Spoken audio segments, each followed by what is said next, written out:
Upang makatulong sa mga empleyado sa gitna ng kinakaharap na global energy crisis, agad na nagbigay tulong pinansyal ang isang business process outsourcing o BPO company sa lungsod ng Baguio. Kasama rin dyan ang pagbubukas nila ng trabaho para sa mga nangangailangan. Narito ang report. Sa kasagsagan ng matinding krisis sa enerhiya na kinakaharap ng bansa, epekto ng tensyon sa Middle East, agad naman dumating ang tulong para sa mga empleyadong ito. At ang mismong tumulong sa kanila ay ang kanilang sariling kumpanya na nakikiisa sa mga hakbangin ng gobyerno upang maibsan ang epektong dulot ng global energy crisis sa mamamayan. Ang BrandLink Philippines ay nagpamahagi ng 2,000 cash assistance sa bawat empleyado nito na isang napakalaking sorpresa naman para sa mga benepisaryo.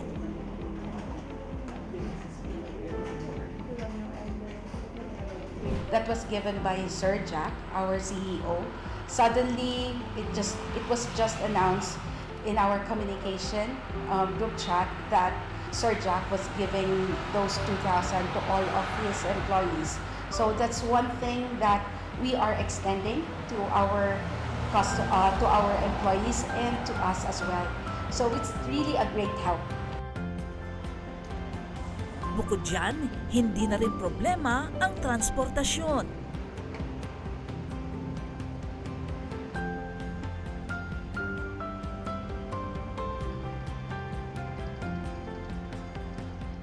We were also extending help to our employees by actually providing a 24/7 shuttle service. So they can file it on our office app if they want to be picked up door to door. Damang-dama naman ng mga empleyado ang mula sa pusong suporta ng kanilang kumpanya na tunay na masasandalan sa panahon ng kagipitan.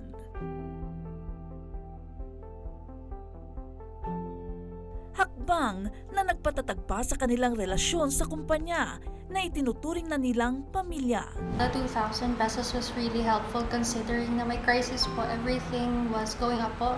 The prices were going up sa jeepney, sa food, and nakatulong po talaga siya when it came sa transport.